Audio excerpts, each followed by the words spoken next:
All right, and we're live. How's everyone doing tonight?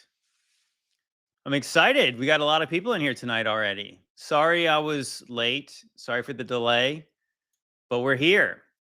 It's a wonderful Friday Eve, and yeah, the teacher was late. No, no, don't put that title on me. The teachers are judged much harsher than us regular just Christian YouTubers. I'm just a guy. I'm just a guy. I'm a guy going on the same journey as you guys. Yeah, and you know what? So I got asked, because I put out that post about I'm going to do a Q&A and people wanted to, where you could put your questions at. So I thought somebody suggested that I pray before we start, and I don't normally do that, but I think I will today because of course we should pray. So if you guys are at home, bow your heads, close your eyes if you can, if you want to. So, Heavenly Father, we come to you, Lord. We just praise you for all you've done for us and all you're going to continue to do, Lord. We just pray tonight is edifying. We pray, Lord, that I don't speak anything that you don't want me to say, Lord. And I just pray, Lord, that you bless everyone here, Lord. Bless whatever's happening tonight, and Lord, in the lives of the people at home, Lord. We just pray, Lord, your Holy Spirit move tonight, and we just pray that you're glorified in all we do. We ask things in Jesus' name, Amen. So yeah, ask and you shall receive. So I mean, I think that that's something that I don't always do, but I probably should do it more because ultimately the balance between what I'm doing and what you might call a ministry, I don't know, it can obviously get confusing to people at times, and I think that that's why sometimes people are like, "Oh, these guys are shills because they have a monetized YouTube account." I mean, I'm going to be perfectly honest. I have a podcast. I'm not a pastor. I can preach because I think everyone kind of is called to preach, right? I think we're all called to evangelize at some point. But this is a this is a podcast. This is every weird thing that I want to talk about, we talk about on this thing. And I hope that it's entertaining. So I mean, I think that's why people like say, "Oh, you're trying to monetize God's word and all this stuff." No, no, I'm like I am a Christian guy with a podcast. And of course, that being a Christian, being a follower of Christ bleeds into everything that I do. And obviously, when I'm in the word daily and I'm still going down the rabbit hole, Jesus comes up. And of course, it's going to come up. And I'm not shy about talking about it. But I mean, I do think that people like saying, like, you're trying to monetize the word of God. I'm like, no, I'm not trying to do that. But I mean, as Christians who have podcasts, I think that we want to be able to interpret the world, the broader worldview and the news and all the things we learn through a biblical lens. And like that's literally what I feel like my calling is. And so as I continue to kind of push toward or inch toward doing this full time, obviously, you know, those kind of subjects are going to come up about like the new shirts, right? And people are like, "Oh no, you're putting a Bible verse and you're putting this thing on about Jesus on your, you know, you're monetizing a shirt." It's a shirt. I think it's a funny shirt. I also think it's a true shirt. But I mean, that's why it's cool because it's funny because it's true. The Jesus said there would be haters is, I mean, literally that's what the verse says. It says that you'll be hated by all nations for my name's sake, but the one who endures to the end will be saved. I love that verse, Matthew 10:22. So I'm not going to stop doing that. But you know what I mean? I think that what this is and what I hope it is this is fun. This is entertaining. You might learn something too. I, why can't it be all those things? Right? It could be edifying. I think that when there's a time for prayer, we'll pray. When there's a time for building people up, we'll do that. When there's a time for correction, we'll do that too. But ultimately, it's like this channel is called JT Follows JC.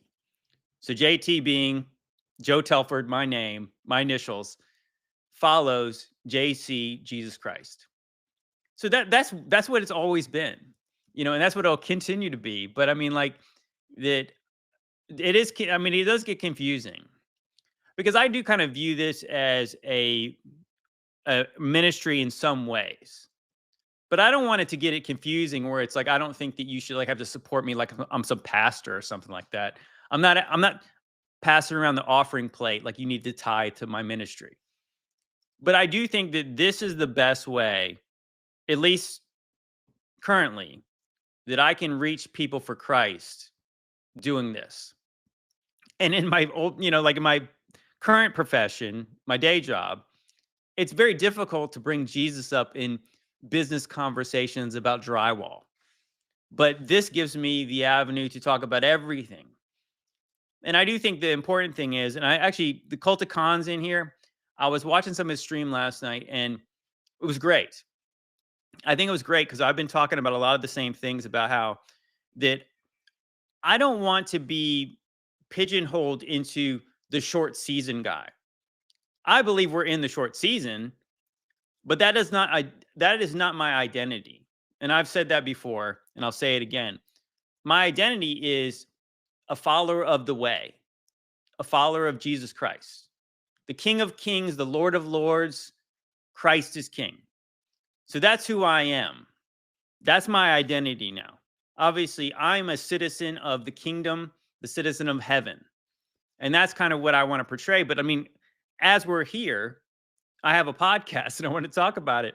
And it is kind of funny to think about how, you know, as we bring up the haters a little bit, is like they want to try to analyze everything we do and everything we say. And they're trying to think, so where is he trying to confuse people? What is he going to try to say this time? Oh, they're all working together to do X, Y, and Z. It's like, what are you talking about? The reason why that certain people have a platform and certain people do not is because certain people are not weirdos. I'd like to put myself in the category of the people who are not weirdos. I would say that I'm peculiar, right? Like as it says, is like that we are a peculiar people. We're called differently. We are different than the rest of the people, but we're different in a good way, not just completely bizarre and just off-putting. We are supposed to be light, and the people who want the truth and they want the light, that we can interact with people and we can kind of share our worldview, and we can kind of place it in an understandable way that makes sense of this dark place. And I think that's what I've always wanted to do. I always put in like the Ephesians 5:11, take no part of the unfruitful works of darkness, but expose them. And so, when you guys watch JT's mixtape and that kind of stuff, we talk about lots of really dark topics. But of course, me and Brian are laughing. And it's not because their things are funny, but it's like the kind of you laugh so you don't cry. But I think it's almost like we laugh in the way that we're assured that Christ is King. All the promises from Abraham to Jesus to us, they're all true. So the victory has already happened. The victory is guaranteed. And so we can be lighthearted about things that are heavy and dark. And I think that's why certain people get invited onto podcasts to talk about the short season and certain people don't. It's not because certain people are controlled and they're controlled opposition. It's because certain people are likable. And I'd like to think that I'm likable. I mean, some people like me, some people don't. It's fine. But the reason why certain people get invited on podcasts is not because they're getting pumped up by the feds. They're not secret feds. It's because certain people put a lot of time and effort into this. And also they're able to explain things in a way that normies can understand. And I think that a lot of things we do is that I get invited on conspiracy shows, who are not really Christians per se, but they like the way that we explain things. And I think that's like, I really do think that is my ministry, is that if I have one, it's that I know a little bit about a lot, and I can kind of, I can kind of frame things in an understandable way that makes sense to the Bible. Well, like I said, you get people who are trying to analyze everything you do down to the haircut. It's like, oh gosh, he got a haircut. It must be because maybe his cover's blown. He's going to go straight to being. He's going to admit that he's a Fed now or something. I mean, whatever. I mean, the point is like that's the level of crazy that we're dealing with, where people are just like literally analyzing everything we do. If I talk with my hands, they might make a shape or two, and therefore, you know what? Therefore, you know what is like that. Therefore, the devil, right? But I mean, again, I'm not going to get caught up on the haters. But just so you guys know, though, with all that being said, like I said, this is a podcast. This is for fun. And if you do want to support what I'm doing, like I said, I have a sponsor. I mention it often now, Modern Roots Life, healthy supplements and all that kind of stuff. And it's not because, like it's just shilling. It's because literally I have a Christian brother in the community who says, hey, we can connect, and it's mutual beneficial to me and him, and also you guys if you guys are into that. So I think that we got bills to pay. This is a podcast. If you like what's going on here, I usually have been hesitant to ask for support, but again, as I'm moving to do this full time, I got to like make the decision between lots of ads, which I know I don't really like, or asking for support. I don't like to ask for things without giving you something. If it was already free and then asking for money for it, it's like I said, I don't know. It's like I guess that's the way I'm raised. So with that being said, it's like, yeah, so I have a sponsor, Modern Roots Life. You guys check that out. I didn't put the link in the description, which is lame. Gosh, I should have done that. But it's on many of the other things. So obviously I got a affiliate link. So if you guys want to support them, you support me at the same time. And also, I did get new merch. The merch is not quite available yet. I'm literally like in the process of going back and forth between the guy who's getting me the distributor of the shirts and my web guy, so I can get this to happen. But yeah, so this is the new design. If I'll stand up real quick so you can see, it's got, before I had the stuff on the back, but this just says it on the front. Let me grab some of the other shirts.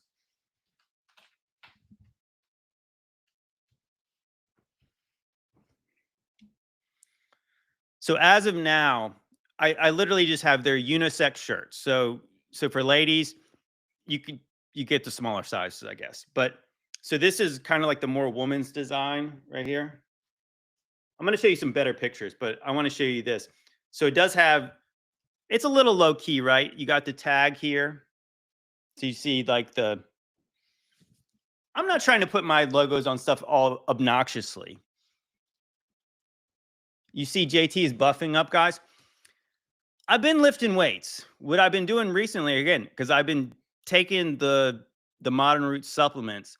It's kind of like I don't want to say it's placebo. I think that it's working, but it's also like, when you start to get on some kind of regimen of supplements, you start eating better, start working out more. But yes, I've been trying to lean up as it gets warmer. I went for a run today. It was so miserable. But yeah, I want to show you guys the shirts. You want a tank top? I got to get some tank tops. But here, check this out. I'm going to show you guys let me see. This is not in the Google Photos. Yeah, let me check this out. Okay, check this out. So you guys, this is the new design. And so these are the colors available. Okay, so check it out. So we got, I got to get one of these, the red and black. That's pretty cool. I think that I like that one. What do you guys think? So this is, I would say this font, the one I've got I'm wearing right now, is kind of more the masculine font, at least what I was told by some women. Though there's no V-necks yet. Like I said, literally it's the same shirt, but the font kind of dictates what you might find more feminine versus more masculine. So this is the female shirt right here. So this is, like I said, but it's still, like I said, it's a little bit longer, but it's Bella Canva, if you guys are aware of that, and it's 100% cotton. So no blends. The frequency is right, I think. I don't know much about that, but that's what I hear. So there's a navy color. Hoodies can be, again, this is the first rollout of what we're doing. So then there's a what you call a natural color. I think that's a cool one too. I'm going to get all of them. You got, again, you got the ladies one in the red and the black. The red pants don't really go, but my wife was calling me out on that, but whatever. It's a mock-up model. So then you got, again, the natural and the girls color. And then you got a green and white, which I think is kind of cool. Then, of course, you got the one I'm wearing, rocking the black with the white lettering. Jesus said there would be haters. And then you got the green. So those are the options. And I was hoping to come on here and saying, hey, the link is in the description. You guys can buy the shirts today. Unfortunately, that's not the case. But yeah, so what do you guys think? You guys like those? Who's interested in one of those shirts? So again, like, this is what I'm saying is like that this is a podcast and I like to give you something without asking you for something. So obviously if you like the shirt, you think the shirt's cool, if you think the shirt is true, which it clearly is because obviously it's biblical, and I'm sure people in this community know it's true because people be hating. So yes, it's got a great message. It's got a Bible verse on there. It'll point people to Jesus. Some people obviously think it's a little bit gauche to promote a shirt about Jesus in that way. But I don't care. I mean, like I said, I can't worry about the haters.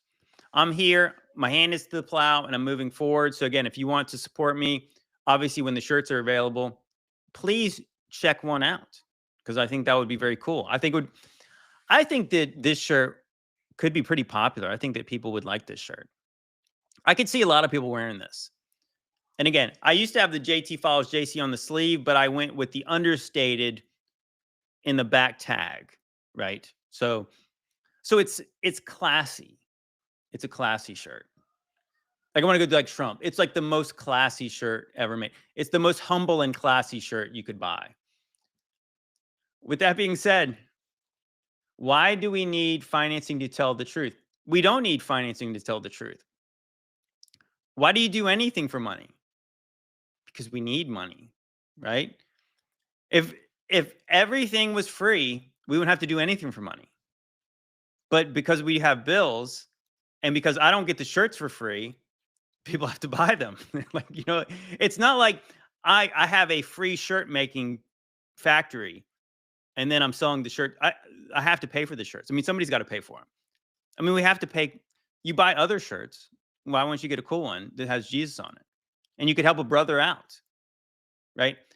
See, that's the thing. That's the kind of comment I was responding to is the fact that it's like some people think that monetizing a podcast is monetizing the truth. The truth is free.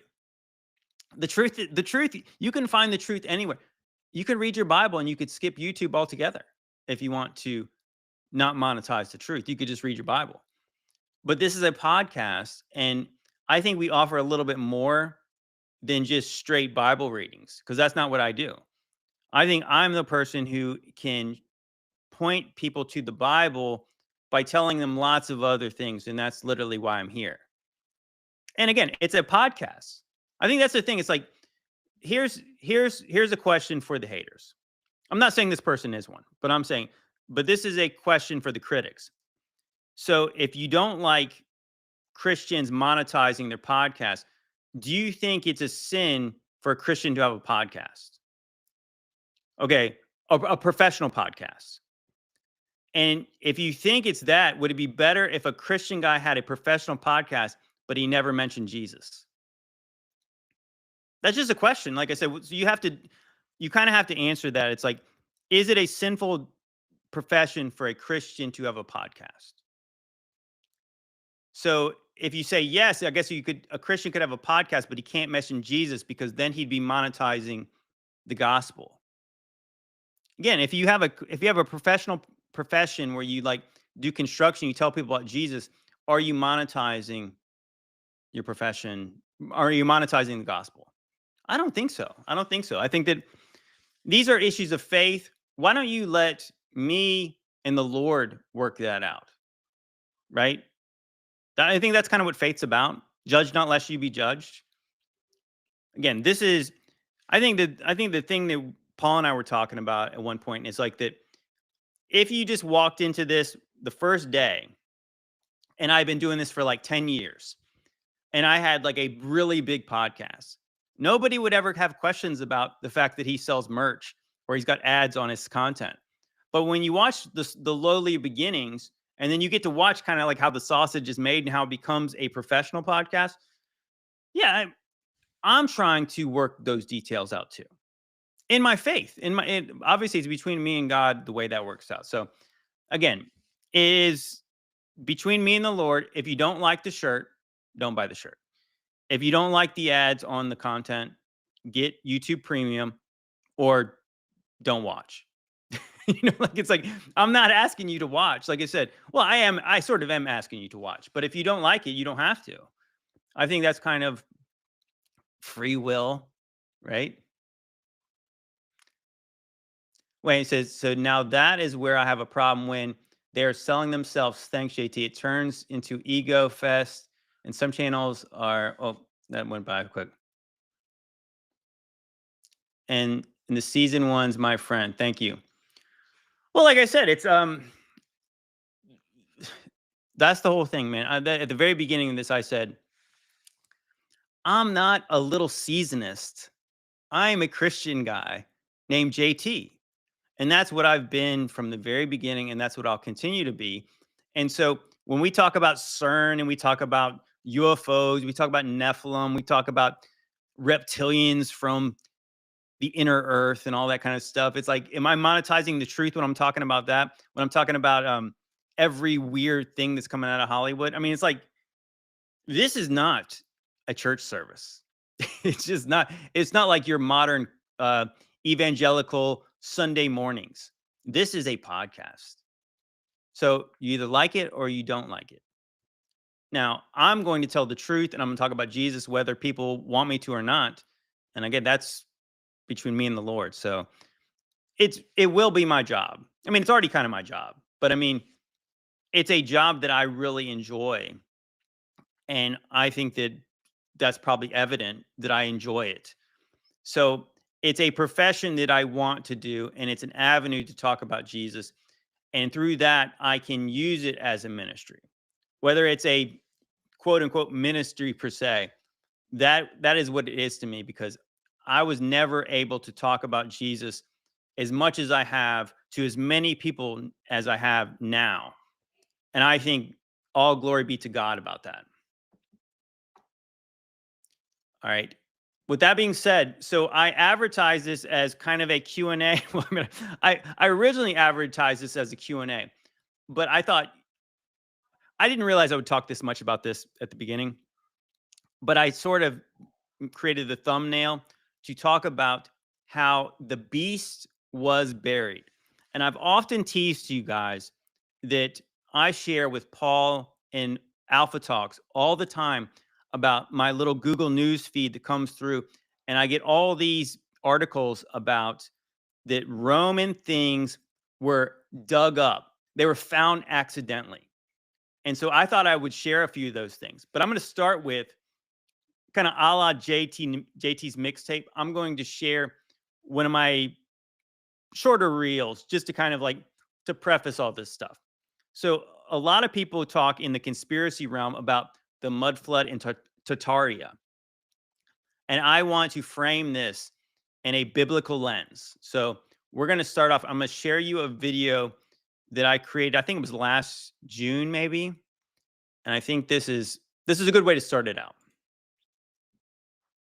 The unrepentant cities. That Jesus said on Judgment Day it's going to be worse for Chorazin, Capernaum, and Bethsaida. Those places don't exist anymore. The 7 churches in Revelation all were destroyed. Those cities where they were at were all destroyed. Temples 20 feet under the ground. Burned stuff. Destroyed things. Ruins. If Jesus told these people he was coming soon and they no longer exist, what are you to conclude by that? He says, if you don't repent, this is going to come. And now those places are completely melted, destroyed, buried under the ground. Okay, so what are you to conclude if you believe Jesus? I would say my conclusion would be that he told the truth. So if he came back then when he said he was going to come back, then we must be past the millennial reign, and we must be in a time of, hey, everyone telling us all a bunch of lies. Maybe we're in that time where Satan was loosed because somehow Satan is loose and he deceives the nations after the millennial reign. Is it possible that we could have been tricked and we could be right in that time?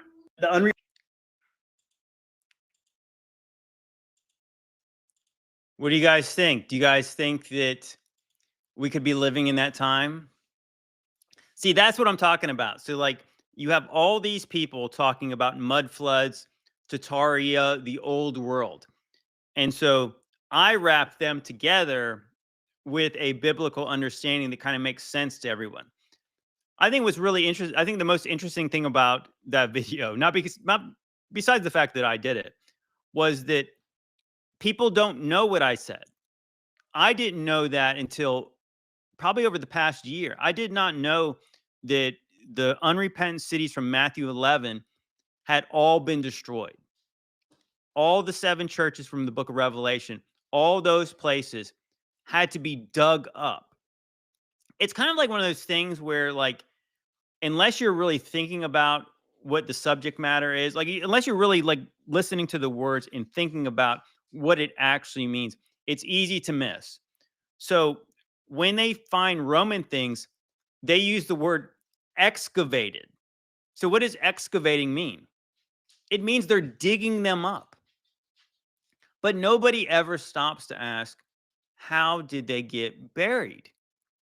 How did they get buried? What is the mainstream explanation for how those cities were destroyed? Who destroyed churches? Who destroyed the seven churches that were in Asia that are written about in the book of Revelation? So when Jesus is telling those unrepentant cities in Matthew 11 that it's going to be worse for them than it was from Sodom and Gomorrah, that is a bold statement. That is a powerful statement. And you can tell that Jesus told the truth because those places do not exist anymore. No, not in any kind of real kind of way. It's like literally they had to dig them up and they found ruins. And that's what you find is like, so you have Roman ruins everywhere. So with that being said, I said I've teased a lot. I often mentioned that I mentioned to Vitaly and Paul, and I share these articles without much commentary, just saying I see these things, they're noteworthy. I went and dug back through the archives, and I've got, like, let me see, 1, 2, 3, 4, 5, 6, 7, 8, 9, 10, 11, 12. 12. They're not all quite about buried things, but I do think it's interesting. Some of them relate to possibly the millennial kingdom. But check this out. So here's a very recent one. I thought this one was super interesting because it does not make, oh my gosh, the dogs. Okay, we'll just start with, let's see. Oh my gosh.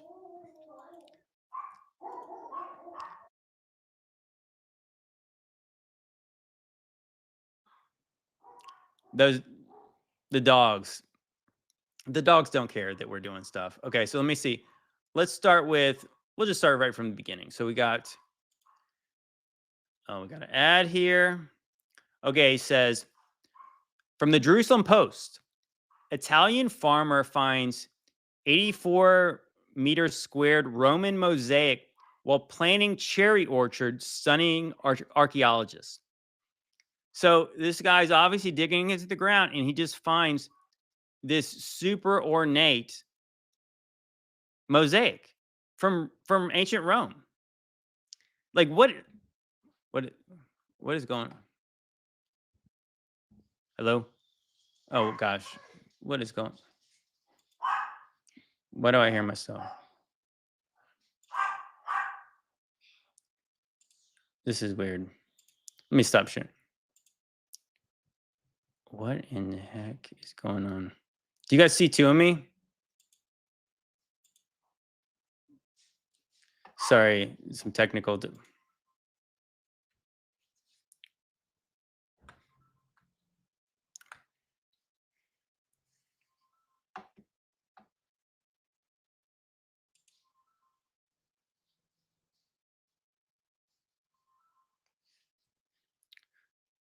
You guys hear me fine?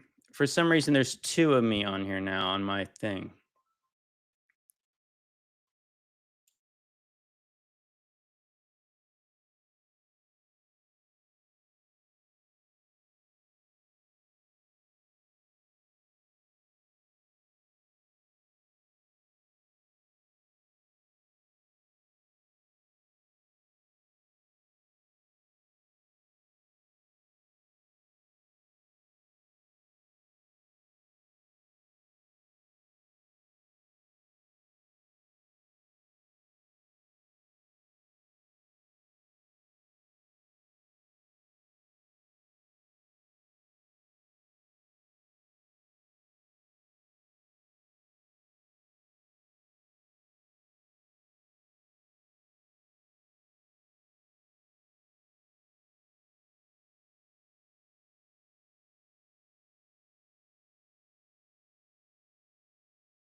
How about now?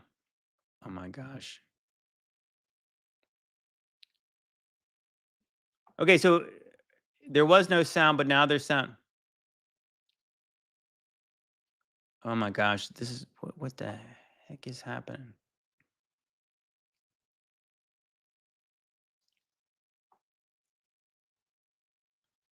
Um, why is there two of me? Maybe I had to hit refresh.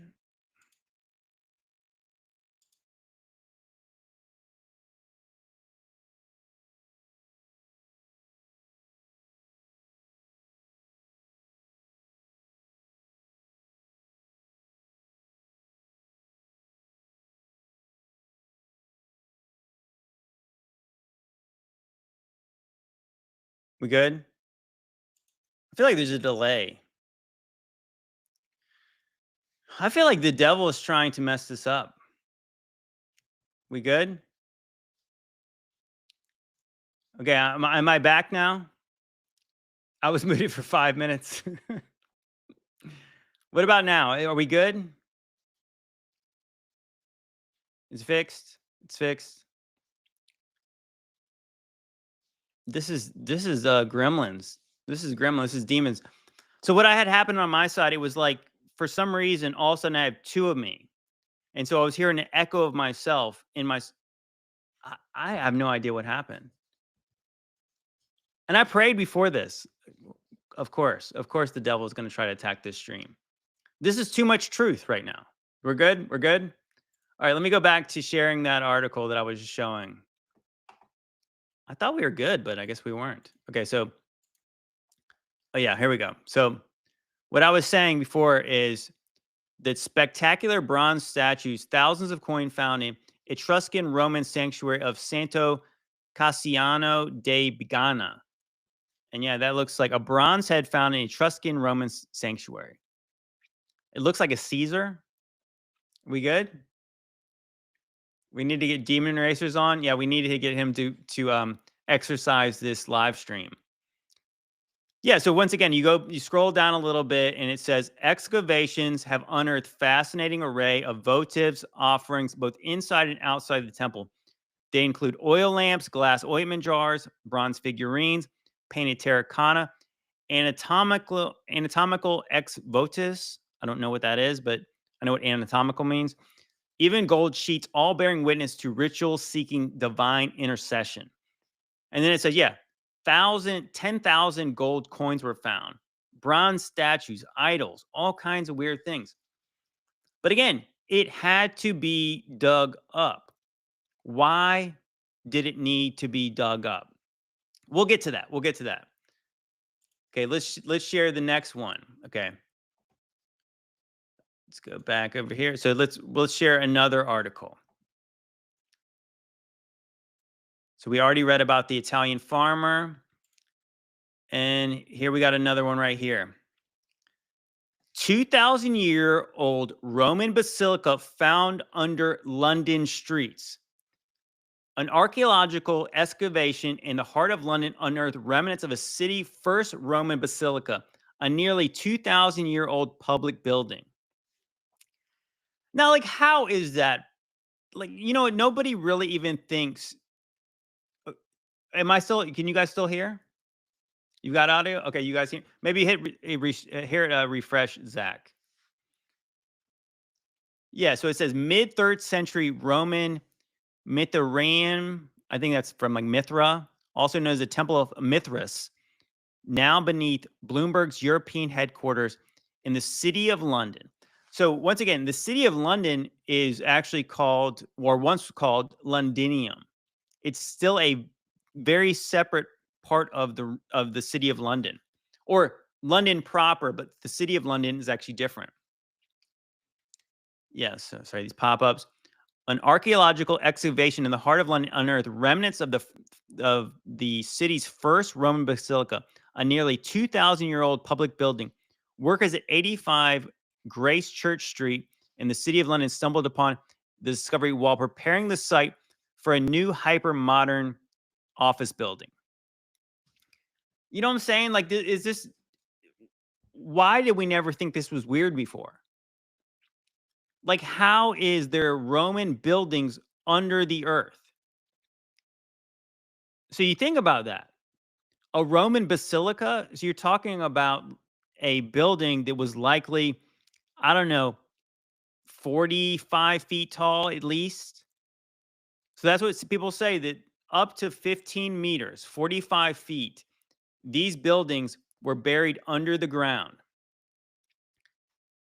But nobody ever stops to ask why. Enlarge your share. It's not loud, big enough for you guys? I don't know.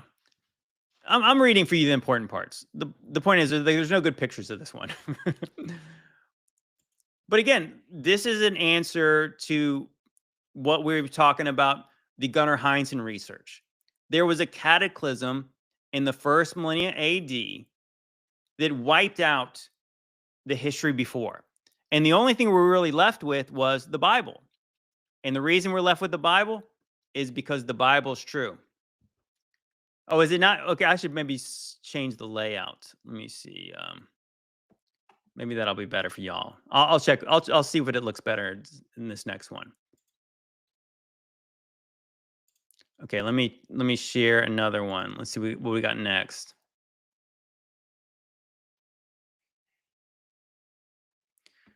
Oh, here's another one about London. It says that archaeologists found 317 skeletons buried under a department store in London. And you scroll down a little bit. Of course, this is a little dark.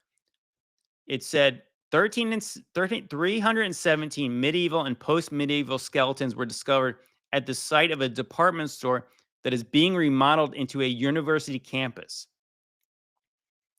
Yeah, let me see. Let me scroll down to the important parts where it says. Let me see. Okay, so it says over here, it says, among the skeletons were artifacts such as a tobacco pipe, fragments of a wine bottle. Many earlier artifacts from the Roman period also surfaced.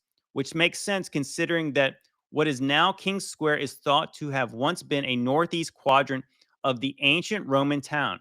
Since the project began in 2023, archaeologists have found many vestiges of the Roman period, including pottery, 83 big brick burial vaults, which were cleared out in the mid 1950s, and the foundations of a wall from a townhouse, which appears to be dating back to the 2nd century AD. So Gunnar Heinzen said that there was a collapse in early antiquity, which would have been right around the 300s, the 2nd century, mid antiquity, which would have been around 500 AD, 536 AD, and then there was a collapse in the late antiquity, which would have been around 900. He concluded they were all the same collapse, and that is when Rome was destroyed and buried. I think that makes sense. That makes sense to all the things we're talking about. We got more. This was one from this week. I thought this one was really peculiar and interesting. It says, let me see.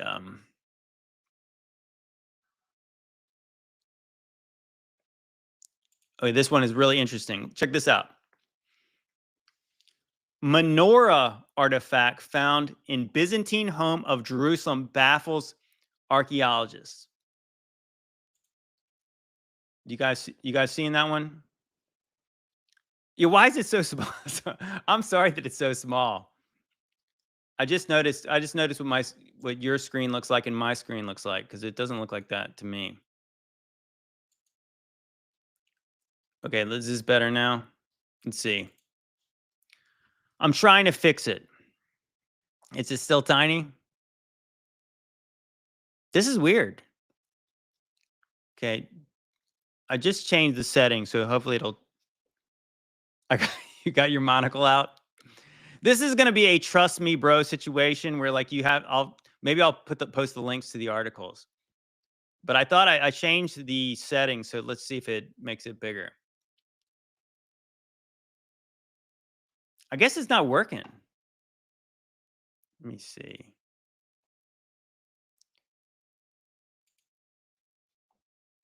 I'm at a loss, guys. By the way, I love your channel. So if people are poo-poo, it's because they're closed-minded. I don't always agree, but love the channel. Thank you. Thank you so much. I'm really bummed that this is not coming in bigger. I've never had this problem before. I don't think that I've had this problem before. Let me try one other thing.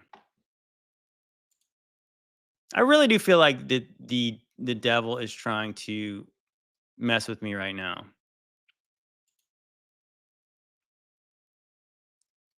Let's see.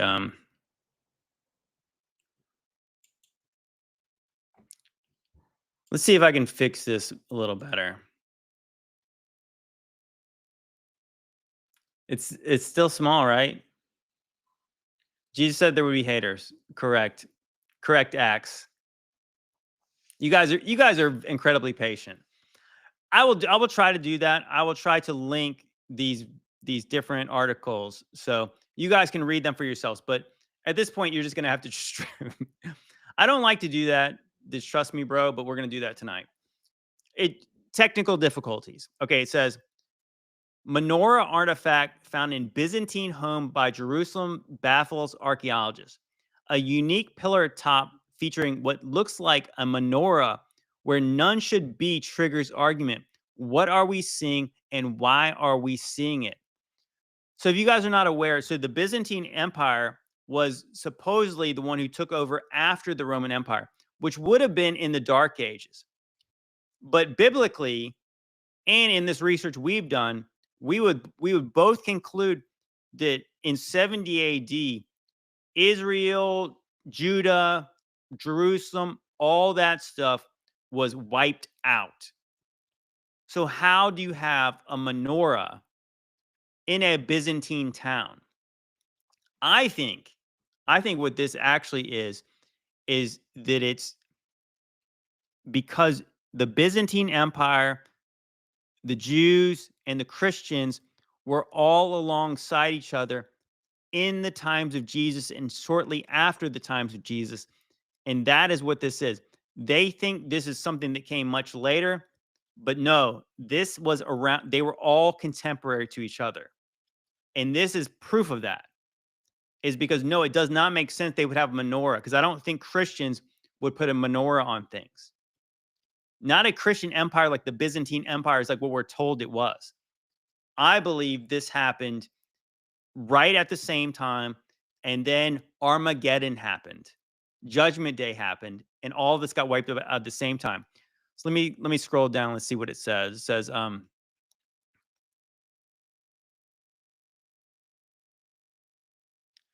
It says, the excavation of Mozart's classic town, which arose on top of a vast Neolithic city, thousands years older. It is led by Uzi Ad and Anna Heinrich of IAA. The question is that a menorah we see? Some think it can't, or at least shouldn't be, because it doesn't make sense in the context. Maybe it's just a decoration, though it's a pretty decoration of menorah. The stonemason has seen menorah images, possibly even realizing they were a Jewish symbol copied onto a lovely column. Ad explains in the line of thinking. Let me scroll down, and where it says that this couldn't be because,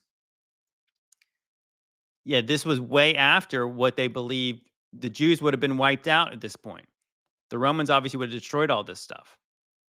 It says, 5 years ago, while excavating the Byzantine village ahead of more infrastructure works, in the room of a house south of the church, they found this capital on the floor. It was upside down, so obviously it was from the period before the Byzantine village, which dated the 6th or 7th century.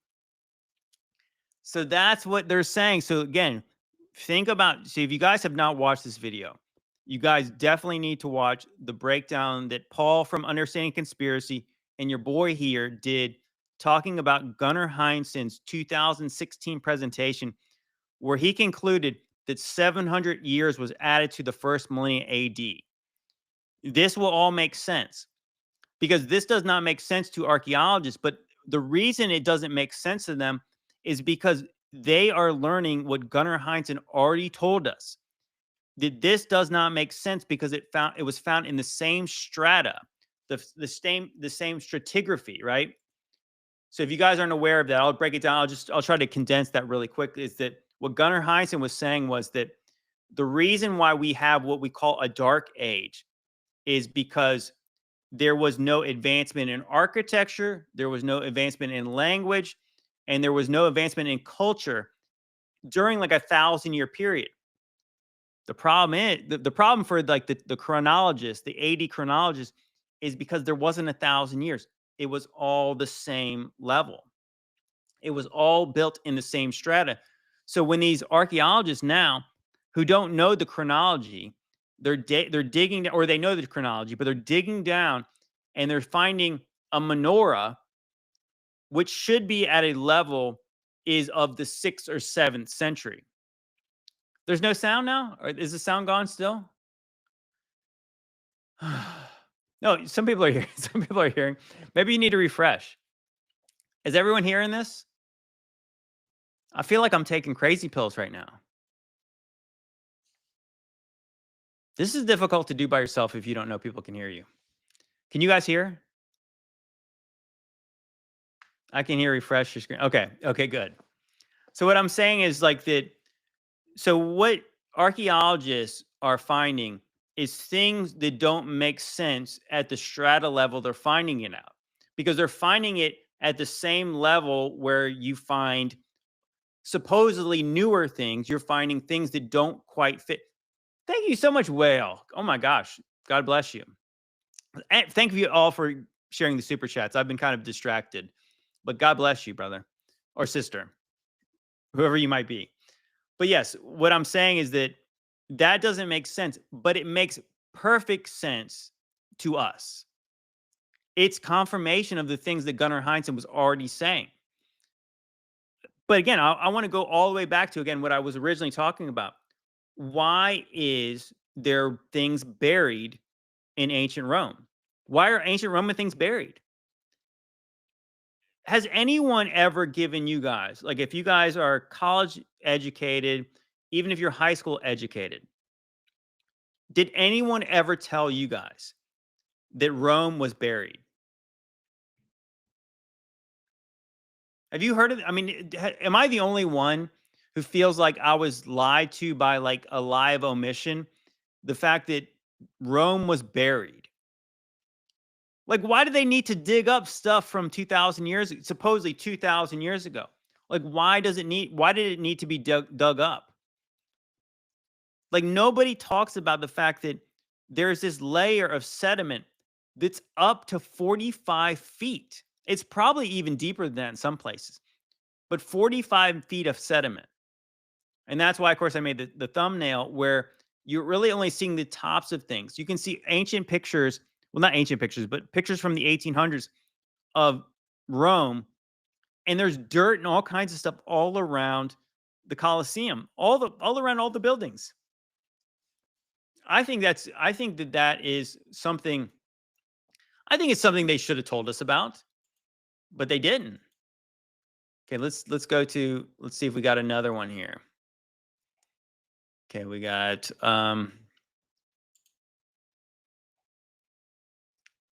I'm not sure this one. I mean, this is just kind of just like maybe a grab bag of things. I just thought this was kind of fun.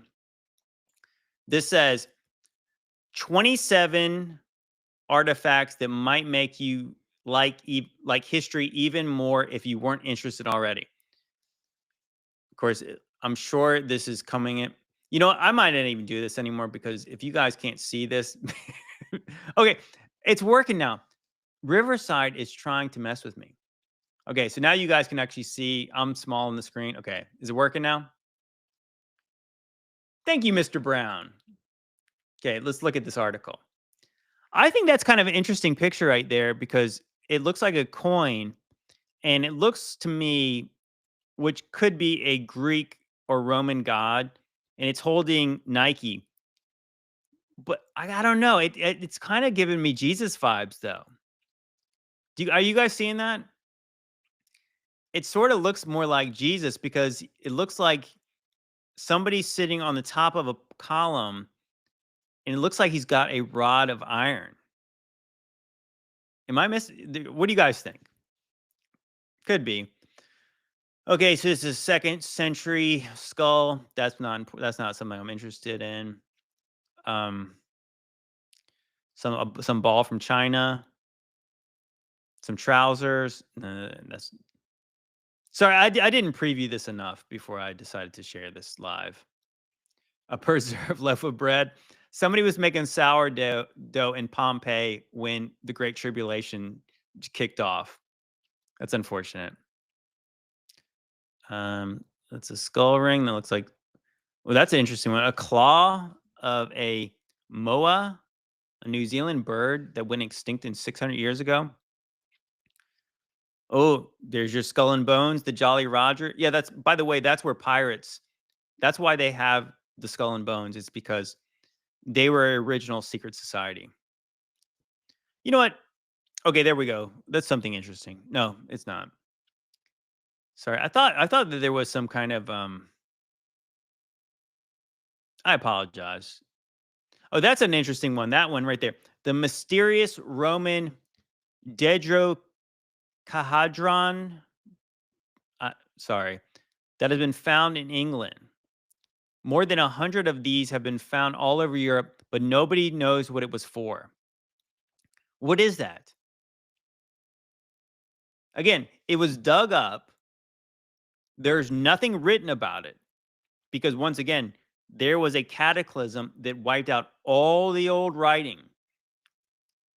So, why are there so many Roman mysteries when the mainstream acts like they know everything?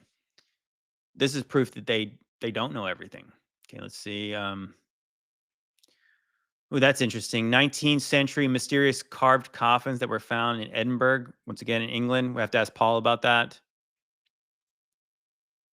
Oh, here you go. Maybe this is why I shared this. 25, a 1,500-year-old Byzantine church was found beneath a highway. Thank you, Rudy. A church was found. Guys, just think about that for 1 second. A church was found under a highway. So you have to believe, once again, that the ground covered the church. Therefore, the ground covered many things. So again, they will continue to find Roman things, Byzantine things, whatever you want to say. There was a cataclysm, very clearly. Okay, that's enough of that. Let's stop sharing that one. And I'm gonna try to get to the questions here in a minute. I'm sorry. Sorry, this has been a bit erratic, but I'm gonna blame that on the technical difficulties. But I thought, let's just see. Here's another one. This says, this is not quite Rome, but it says archaeologists dug under an ancient Greek city and found a 3,500-year-old Egyptian settlement. Again, they accidentally discovered something really old. I don't. I question those timelines, but again, that was just more of the same. Let's see. Okay, here we got something really interesting here.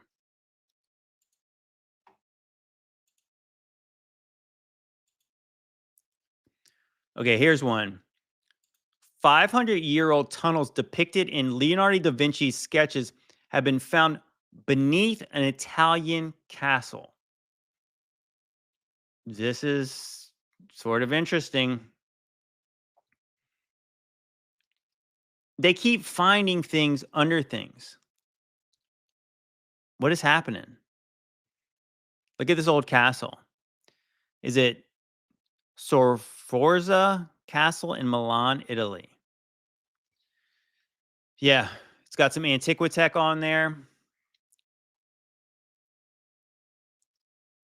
This is where you get like the Indiana Jones stuff. This seems like remnants of the Millennial Kingdom to me. Okay, and I think I just want to, well, let's see what else I got over here. I'm gonna share that one.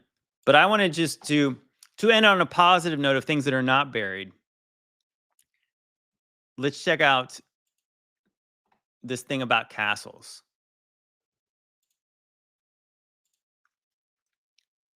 Because we're not just going to talk about the things that were destroyed. I think it's kind of cool to check out what might have been during the millennial reign. Maybe this is what the castle stuff is all about.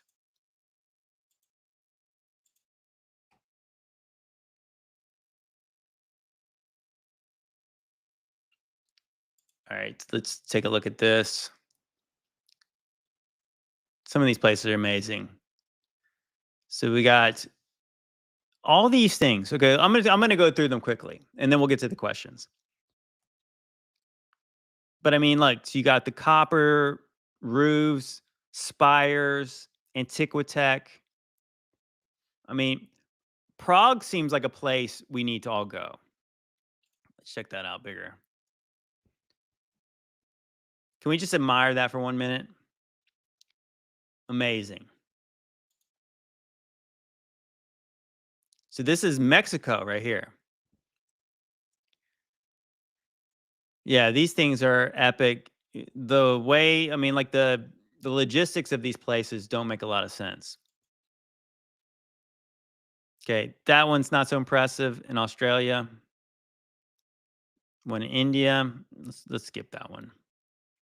New Zealand. Again, New Zealand's got a very recent history, so that's kind of weird they got a castle like that. Take a look at that.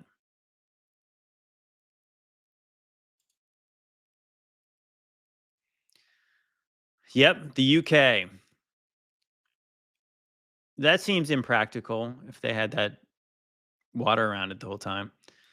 Obviously, that place looked way grander back in the day. Turkey. That's an interesting one. Greece. This looks like a fortress for sure. Look at those mega yachts.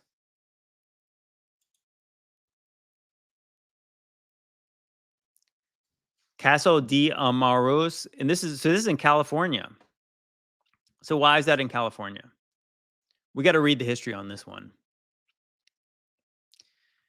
It says it was only finished in 2007. Okay, so that's kind of lame. That's not that impressive. Here's Denmark. That looks old world. That looks unbelievable. Look how it's around that pond. Crazy. You go down. Okay, so this is Bran Castle, Romania. Unbelievable.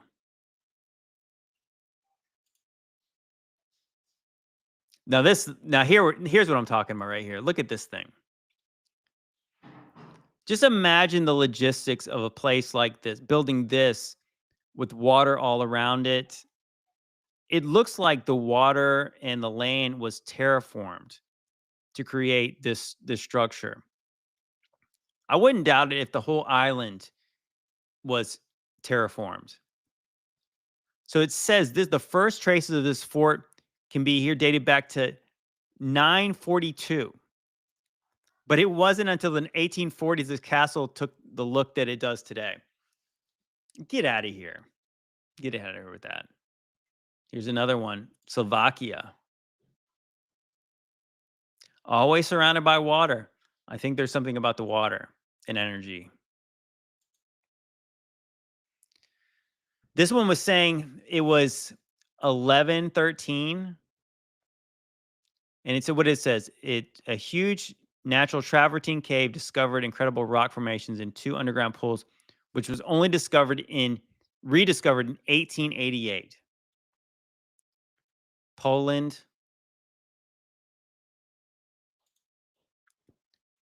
So it is interesting to think that we showed all that buried stuff from Rome, but then you have all this stuff that looks like these castles look like they were later.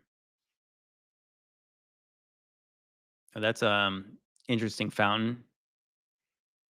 Sorry about the rear nudity there. Now look at this place right here. Slovenia. Prajama Castle, Slovenia. Perched halfway up a 400-foot vertical cliff face built into the mouth of a vast cave complex, Prajama Castle in southwest Slovenia boasts one of the most extraordinary settings of any castle in the world. First built in the 12th or 13th centuries first built in the 12th or 13th centuries, they don't know. It proved to be virtually impregnable, especially in the 1480s when it was used as a base for Slovenian's very own Robin Hood, Aramaeus von Lugeg. He robbed from the rich and gave to the poor, but eventually betrayed and was killed by a long siege. Guys, are you kidding me? Do you really think that they built it like that?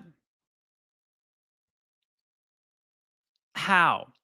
That place looks like a good example of some place that was partially melted.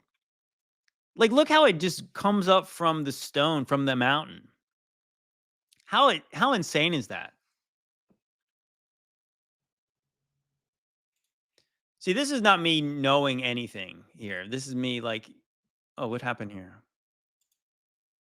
These stupid pop-ups. Sorry, guys. Back to our place. Okay, so we're back here. Let's go to France. That's got, to me, it's got vibes of, oh my gosh, that looks to me like oh no. These articles are clickbait. Okay, so this was a French thing. And I said it kind of looks like the Biltmore estate. It kind of looks like the Rothschilds' place in London too. Here's another one. Castarello, Aragonese, Italy. That's wild.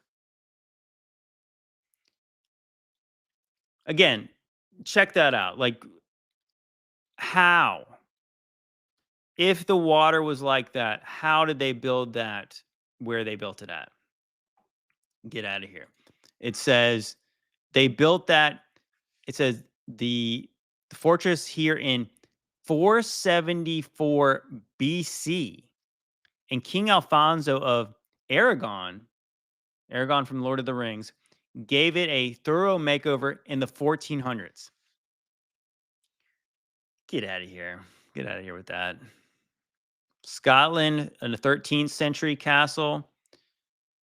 That looks like it's shown some wear. Ooh, Ontario, Canada. Take off, hoser.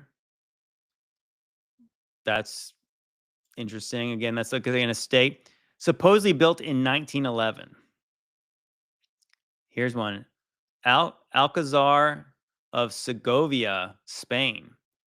1561.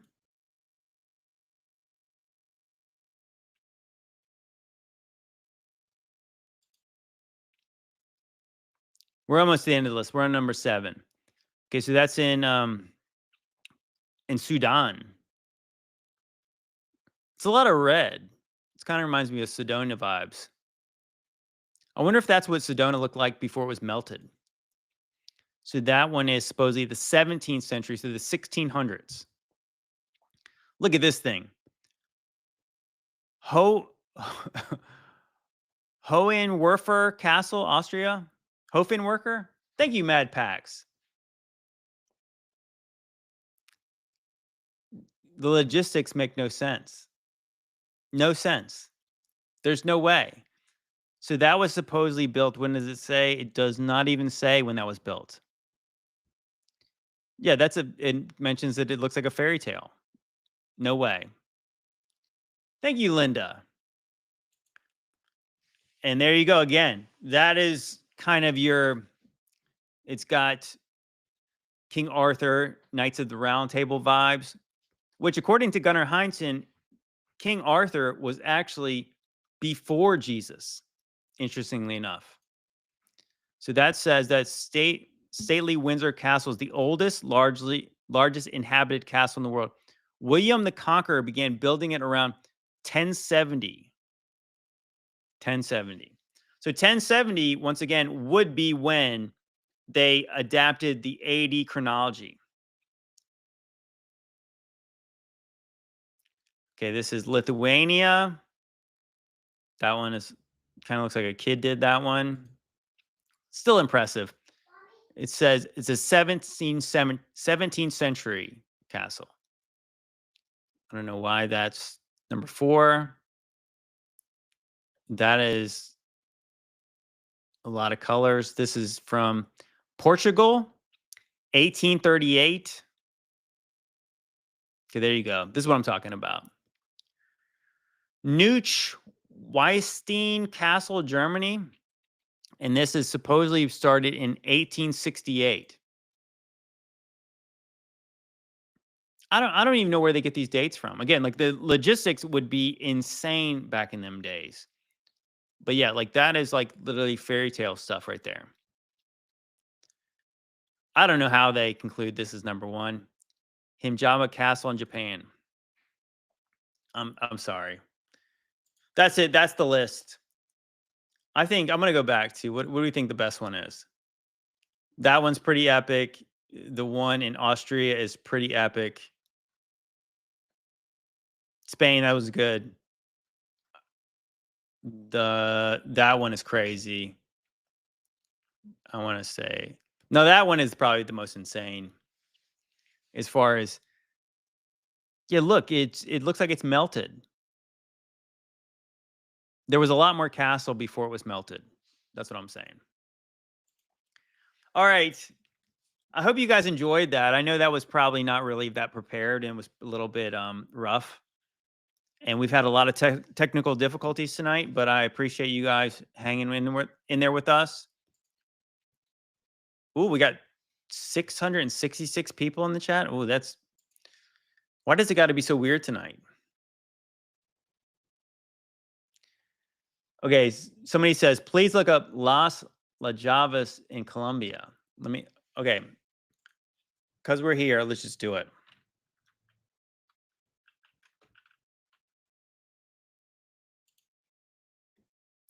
Oh, yeah. This is I didn't know the name of this one, but yeah, this one is probably one of my favorites.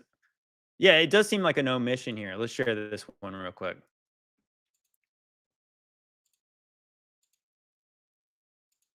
Yeah, how did they not show that? That one is pretty epic. Which Colombia, before Pablo Escobar, pretty poor place. Doesn't seem to fit. I don't think it really fits the narrative at all.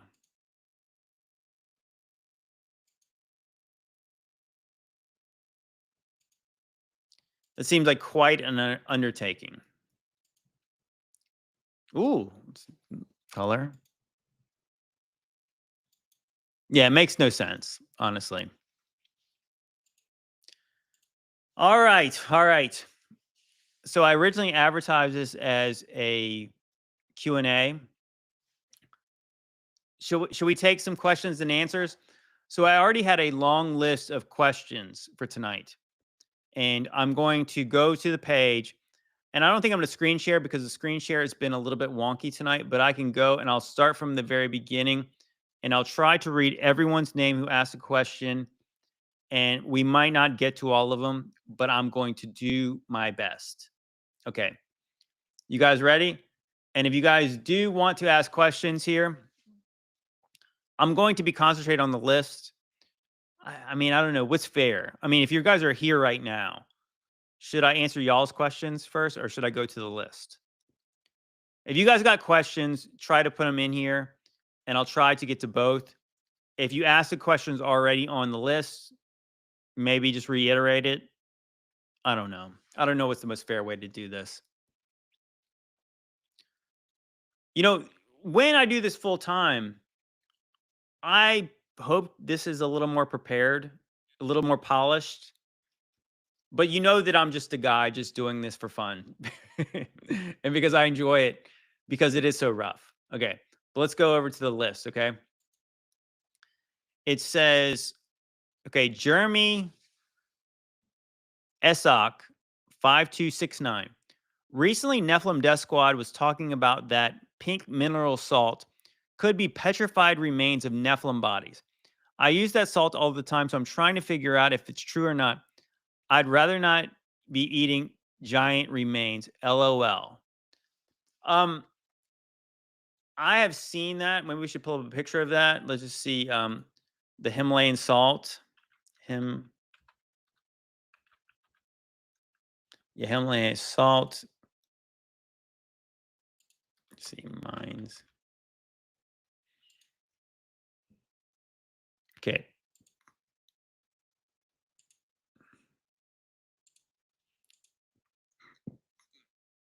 Okay, so here's what you see here. It does look rather fleshy. Is that really, could that really be like muscle tissue and fat? I mean, I got to be honest. I am not the kind of person who believes all that mud fossil stuff, but the Himalayan salt is sort of interesting. It really does have that look. So what I really don't like is that talk about, what is it? Pareidolia. Am I saying that right? Yeah, I don't know about the pareidolia stuff because what I see a lot of people who are truthers, and I'm using like the truthers, and so they say this mountain looks like it has a face. Therefore, it is a face. Therefore, the mountain was once a humanoid, a giant. If it looks like a snake, it was definitely a snake. If it looks like a dragon, it was a dragon. If it looks like a wolf, it was a wolf. If it looks like an elephant, it was an elephant, etc., etc. You know what I'm saying? But that being said, that stuff really does look like flesh. Could that be petrified flesh? It could be. It could be. Is it enough to say that I won't eat it? Well, put it this way, I already eat flesh. I'm not a vegetarian, despite the fact that I went on with Dr. Longo on Old World Florida's stream, and he tried to talk me into being a vegetarian. I gotta say, he did a fairly decent job making me question things about sacrificing animals and what God really originally wanted. That being said, I ate chicken tonight. I'll probably eat steak tomorrow night. But it is interesting to think about. So that being said, yeah, I think that that looks sort of like it could have been flesh. Does that mean it was flesh? No, it does not mean it was flesh. I think that there's a repeating pattern in nature that things kind of look like other things. That's really not there's no answers there. It just because it looks like something does not mean it is something. I hate the mud fossil stuff. So I don't want to fall into that trap of like it looks like something therefore it is. I think it's something to consider, and I do think that there is a lot of ancient mythologies about like giants or trolls or interesting things turning to stone. Think about what is it? I forgot what they're called. It's the whatever the Greek mythology says Medusa was. There's a name for that. I forget. But yeah, obviously Medusa shows her ugly face and then they turn to stone. Is it possible that things that were once flesh turned to stone? Yeah, certainly. I think actually it's really interesting in the story of Pompeii. The people look like they were petrified. So could there be petrified giants? Yeah, there could be. Are they all the mountains? No. No, they're definitely not. Because God made mountains that were not necessarily giants. Gorgon. Thank you, Cult of Khan. The Gorgons. Thank you. Yeah, so like the idea that every mountain was once a giant, let's just be honest. That's stupid. That's really stupid. God made mountains. Not everything was once a living thing. You know, the interesting part about it is the fact that we are made from the dirt. Adam was made from the dust, from the dirt of the ground. And so we are kind of part of this place. So to ashes, dust to dust. We came from the dust, we'll return to the dust. And obviously, praise God, praise Jesus, we'll eventually be resurrected. But yeah, like we're made of the place that we live. But that does not mean everything that you see was once a Nephilim. That's retarded. Sorry. But it's worth considering. Obviously, I would say the Himalayan salt thing is probably the most that's the best evidence they've got. I'll give them that. I'll give them that here. Okay, it says Chad Hury 2354 says, I remember a very early conspiracy regarding the coins and buildings with an I and a J. The author also pointed out to a worldwide lack of gravestones. Have you ever heard the lack of graves around the world was based on the narrative? Okay, so that kind of goes back into what I said earlier is that we were talking about Gunnar Heinsohn. And so Gunnar Heinsohn said 1,000 years wasn't added, 700. But he was only really talking about 700 years was added to the first 1,000 years of AD. So he didn't really say anything about the second millennium, and he definitely didn't talk about before in the BC era. I think he believes that there's a lot of time added there too, or he did believe that. Now, the very first kind of, I would say, the little seasoned theorists would point to the I's and the J's, and they would say they just slapped an I on there, they slapped a J in front of a number, and therefore 1,000 years added. End of story. So I don't believe that. I think that's a bit rudimentary. I don't think it's that quite that simple. But that being said, what he said, I do believe that there was at least 700 years added. Could be many more. Not sure. So yeah, I think that's interesting. But I do think it's really interesting what he said. And I've made this point before. I made it on the recent JT's mixtape that where are all the dead people buried? If every person who's not alive today died at one point, That would seem to be a lot of graves. And you think about the exponential growth of society, where here's what we're told. Okay, just think about this. So, what we're told, based on the mainstream history, that there was 1 billion people in 1800, right? In 1800, there was 1 billion people. Okay, you guys with me? Now we're at supposedly over 8 billion.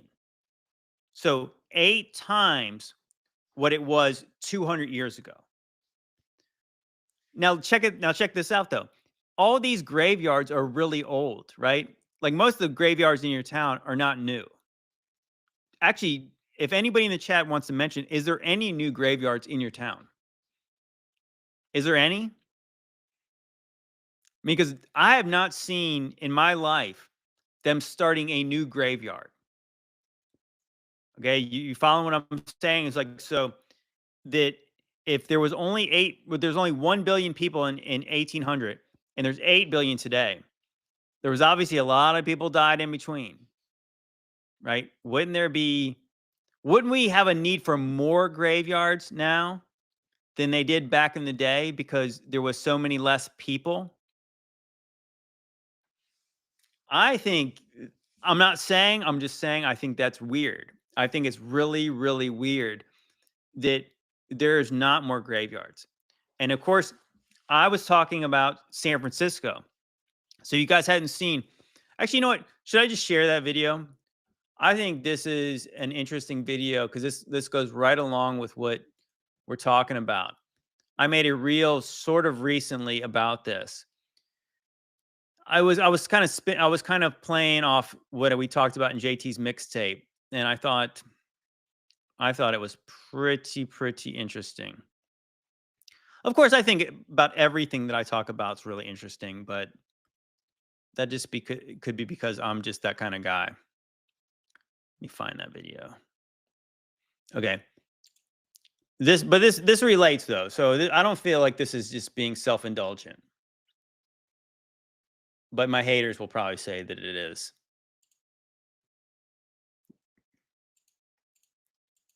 Okay, so this is one example of one city though.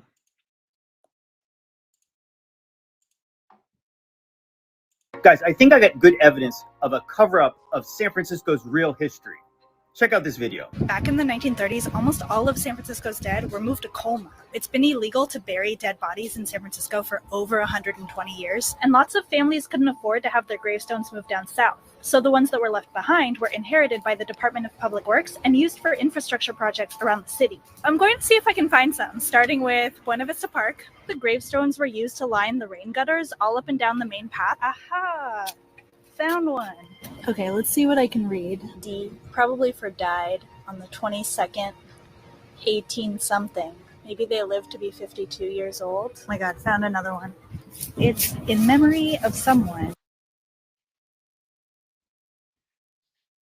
Oh man, I gotta close out some of these tabs.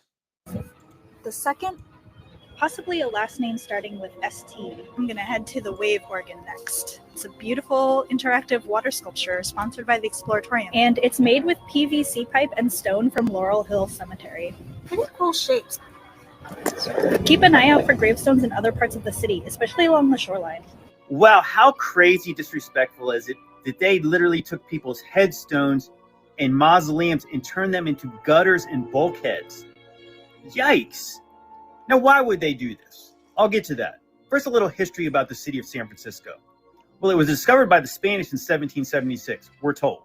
Also, nobody really lived there until about 1849. So basically the early 1850s. You know, have you ever heard about the 49ers? Yeah, so people went out west in order to find gold, we're told. In 1848, there was like 1,000 people in San Francisco. And by the early 1850s, there was a lot of people. But what this woman just said was, they haven't been able to bury bodies in the city of San Francisco since basically 1900. So think about that. So the city was basically new in the 1850s. And by that first generation of people to die, they were not allowed to bury their dead in the city. Does that make any sense? So what's the deal? Well, as I told you, 1776, supposedly San Francisco was discovered by the Spanish. But it appears on older maps all the way back to the 1500s. and many maps in between mention either S. Francisco or San Francisco. So now, why would they disrespect people's graves and mausoleums like that? What if one of those headstones or mausoleums had a date on there that was pre-1776? That wouldn't fit, would it? So is that possibly why they would do something so disrespectful as to take somebody's grave and turn it into a gutter? Yeah, I think so. What do you guys think? So what do you guys think? Do you think that's why? I think, you know what I think? I think that is exactly why. Because if there was a grave in there that said someone died in 1760 or 1500, then they would destroy the headstone because it would not fit. Can you imagine if it was before supposedly Columbus got here? There was a headstone that was that old. You got to really think about it. Like what I was trying to present in there was like, so supposedly the 49ers moved to San Francisco in 1849, right? And then by 1900, so 51 years later, you're not allowed to bury anyone in San Francisco. But really, the first people who kind of lived there in 1850, right? Right around 1850. So the people, let's just say you were 30 years old, right, when you moved to San Francisco to go look for gold and to make your living, right? And then you die in 1805. So you live to be a ripe old age of 85. And so your son wants to bury you in the city because he brought the whole family out there to do that. But guess what? You are not allowed to bury this guy who literally helped build this city in the city. What? Makes no sense. Makes no sense whatsoever. But yeah, so that being said, yeah, is this a larger conspiracy? Is this a larger scandal? Because obviously this is just one city. And I think that I've enjoyed picking on San Francisco, Chicago, and cities like that. I know John Levi, who wrote the book called Evidence of the Old World. He has a book that's really dedicated to San Francisco's history being super sus, super sus. Now, we obviously have some gripes with John Levi after he came out against the short season in the book of Revelation and all that stuff. But he's done some really good, very interesting research. But yes, San Francisco is really easy to pick on because it's such an impressive old city that it appears, I guess, on old maps. Doesn't make sense. But what if the San Francisco story is more, it's like it's a larger story that does encompass all the cities in America, all the big cities. I've heard that before too. I remember there was I think there was some kind of scandal in Colorado where they were burying people on top of other people, and like they were moving graves and graveyards and things like that. I think that there's something there. I think that, yeah, the graveyards could be a great place to hide things because most people do not hang around graveyards. Weirdos do, I guess. I mean, people who obviously lost people. Some people like to go visit the graves, but that's a good place to hide stuff, right? Because graves are spooky. And yeah, there's lots of weird stuff with stone and the mausoleums and things like that. But yes, that was an excellent question. I like talking about that subject because it's like my curious mind says, why don't they bury more people? Why aren't they running out of room in current graveyards? There would be way more. Okay, sorry if you're a boomer. The boomers was a very big generation of people. Okay, so there's a lot of boomers who are at the age where it's their time, right? And so you would think that obviously that's why like the hospice care business is really big. Obviously the elder care business is really big. You would think that the funeral business, the graveyard business, the grave digging industry would be booming. But again, there's not new graveyards, right? I think that's really interesting. I think that's sus. Now kind of like the devil's advocate position says, one good reason why there wouldn't be more graveyards right now is because the funeral business takes advantage of people, and man, it is really, really expensive. It costs a lot of money to bury people now. So it's possible that, yeah, they're being cremated. That's right. Yeah, there's a lot of, but yeah, but it's only, I think that's a more modern phenomenon that more people are getting cremated. So again, you still have to think 1 billion people in 1800, we're told 8 billion people around 2000, the year 2000. So in 200 years, you have this exponential growth of society, and and I think some religions, they think it's verboten to cremate somebody. They need to bury them. So I think that don't even talk about the KFC ad. I know what you're saying. That crazy move from the 70s. Oh, that is the conspiracy I don't want to know about. I don't want to find out that where all the dead bodies going. Let's talk about the Himalayan salt again. I don't want to talk about KFC, and you know what? This is the best way. If Dr. Longo wants to get me to convert to vegetarianism, it's stories like this. Again, like I don't want to know that stuff, but I do think it's interesting. I think that is a vein, that's a rabbit hole to go look down to potentially find out more hidden history. Because yeah, I think that there's something there. Yeah, I don't want to think about that. I'm sorry. All right, let's see. Okay, we're only into 3 questions in. This we're not going to get to all of them tonight. I hope you guys know. I'm sorry about that. I took too long at the beginning. Okay, so Tiffany Brown said, "I know you're praying, man. Would you be willing to open with prayer?" I did that. So question answered. Um, Somebody says, yes, yes. XX said, "What is the difference between soul, spirit, and source self? Greetings from Crete, Mediterranean Sea." I don't know. I mean, I've always thought about us as the the whole being that we are is, for lack of a better word, like a trinity, right? So you have your mind, you have your body, and your spirit. And so it's like your mind obviously thinks, but it's interesting how the Bible talks about your heart. I think your gut, your heart is kind of like what your soul is, and then your mind is something different. But I mean, obviously, that's why like there's this disconnect between certain people in their cognitive dissonance, because their heart wants something, therefore their mind rationalizes what their heart wants. So that's why like your soul and your mind are different. Like all of it makes up your consciousness. And yeah, but obviously your flesh and your body is something different. Now, I don't really know what the source self is. I would say that's more like what your soul is. It's probably more like what your heart is. But yeah, I think that's maybe new agey. I don't know. If you guys know what a source self is, that's my answer. Okay. Let's see. Thank you, Kathleen Withers, for the encouragement. Okay, so Rockin' Royale says clip 41 from the channel My Lunch Break called 18 Levels Underground.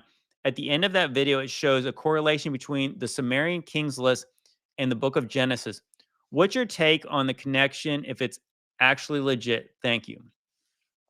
That's an interesting question. I would say that the more I've learned about history, at least the mainstream history, like the ancient Sumerian texts were not found until very recently. So if they claim to be able to put some kind of chronology on the ancient Sumerians, I think they're making stuff up. I think that the Egyptologists, I think their timelines are just picked out of thin air. So I think that they can date some Sumerian texts and say it's older than some of the oldest biblical manuscripts. But obviously, I think a lot of that stuff was contemporary. Certainly, there could be stuff that was days of Noah stuff, but I don't think there's any writings that survived from the days of Noah. If they were obviously underground. They were kept someplace different. But I don't think that you could really one for one compare Sumerian kings to biblical texts. It could be true, but there'd be no way to prove that. I mean, a lot of people believe that like the character of Nimrod from the Bible could be Sargon of Akkad, or could be Gilgamesh. So the oldest text supposedly we have is the Epic of Gilgamesh, and it's about this Sumerian giant king. I think that fits the role of Nimrod. But again, this is all speculation. The truth is that we should all be more humble, because when you just dug up some old book, they have some dating system. Even if they had a dating system in there, it would not correlate to the one we currently have. So how could you really know? The truth is, anybody who says they know for sure is a liar. Anybody, you know what I'm saying? And I think that is what I detest about academia and the sciences, is that they're so sure about things, no humility. The truth is, as I showed earlier in the show, everyone's digging up stuff and they're baffled because it doesn't make sense, because they already have a thing that they think they know is true, and therefore this does not compute. But they don't ever consider, what if what we're taught is wrong? And that's what people should do more and more often. Say, what if I should challenge what everyone says based on this new finding? But they don't. They tried to take the new finding and try to fit it in what they already know to be fact. Those are not facts. Now, the Bible, I would say, is facts. But again, like, if the Bible has a different name for this other, because obviously the Old Testament was written in ancient Hebrew, and then the Sumerians had a different language. How could you really even necessarily put them together in a one for one? Amen. Let God be true and every man a liar. Amen. Okay, let's go back to the list of questions. Okay, Brueggen, the official troll, the unofficial troll. I found out about these places that I thought were interesting. The first, called the Biltmore Resort in Arizona. A quick Google search says it was built in 1928. The second is Biltmore Museum in Nashville, Carolina. God bless. I think that he means the Biltmore estate that's in Asheville, North Carolina, because I went there. Now, the Biltmore Resort in Arizona, maybe I'm going to do a quick search on that, because it's sort of weird. So the Biltmore, if you guys are not familiar, that was the Vanderbilt estate.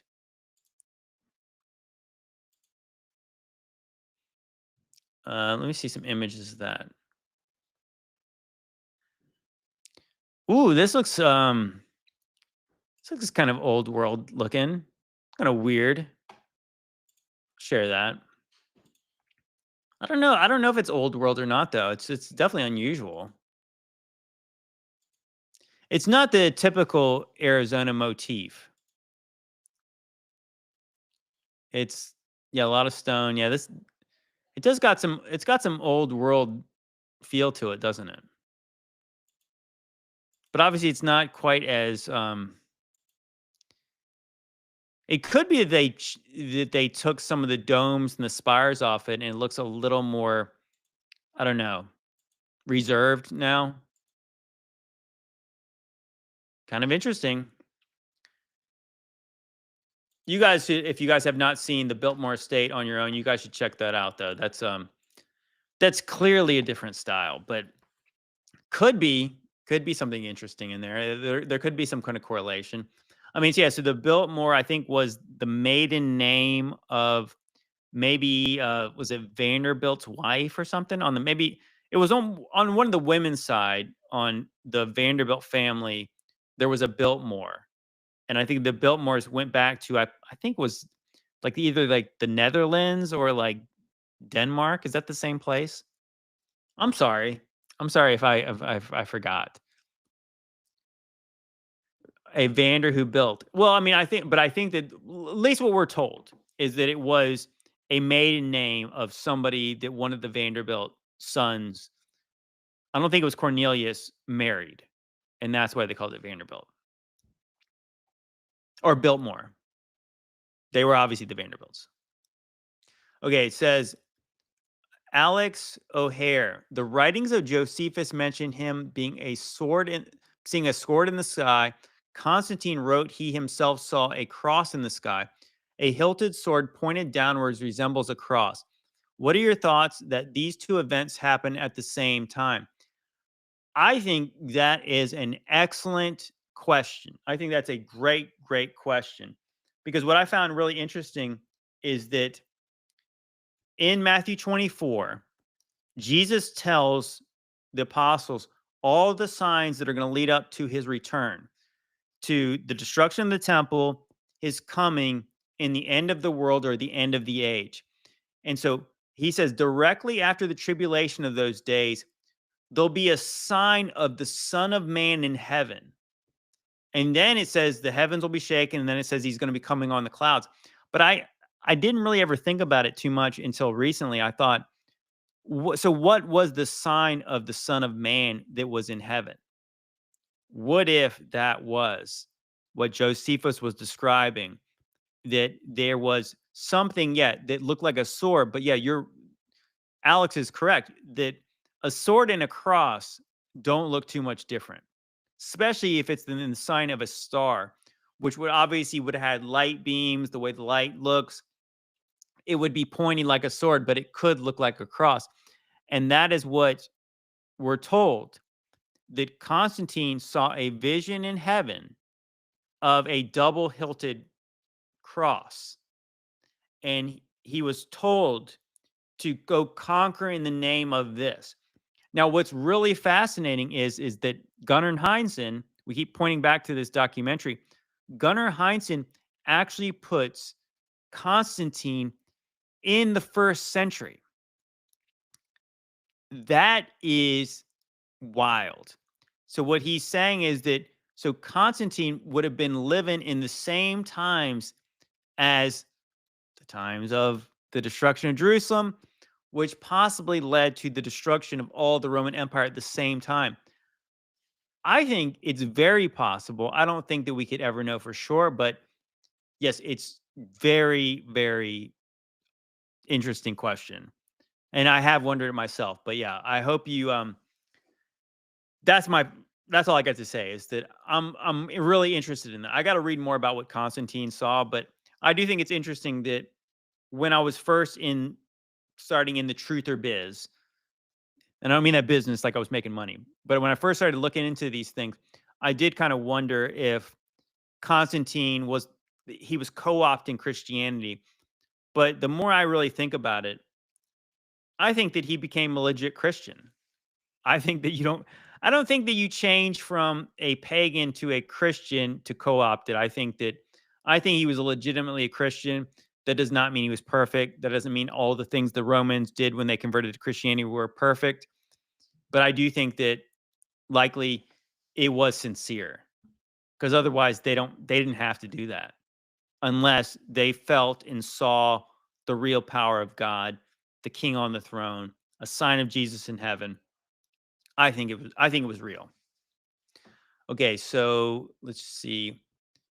Can Matthew 1 through 117 be used as a definition of a generation and confirmation that it means exactly the same thing as it does today? Let me look up what it says in, let's see.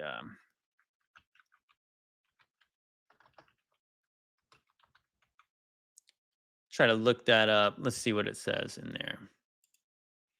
Let's go to the book of Matthew, because I don't have that memorized offhand.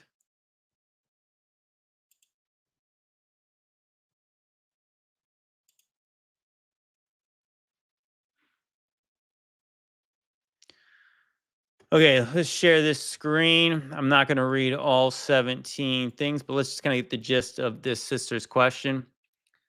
The book of the generation of Jesus Christ, the son of David, the son of Abraham.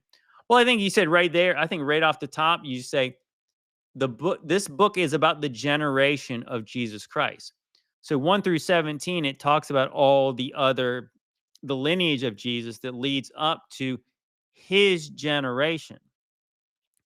I think it's pretty easy to explain when you finally get it. So Yeah, so it says in verse 17, it says, so all the generations from Abraham to David are 14 generations. From David until carrying away in Babylon are 14 generations. And from the carrying away into Babylon unto Christ are 14 generations.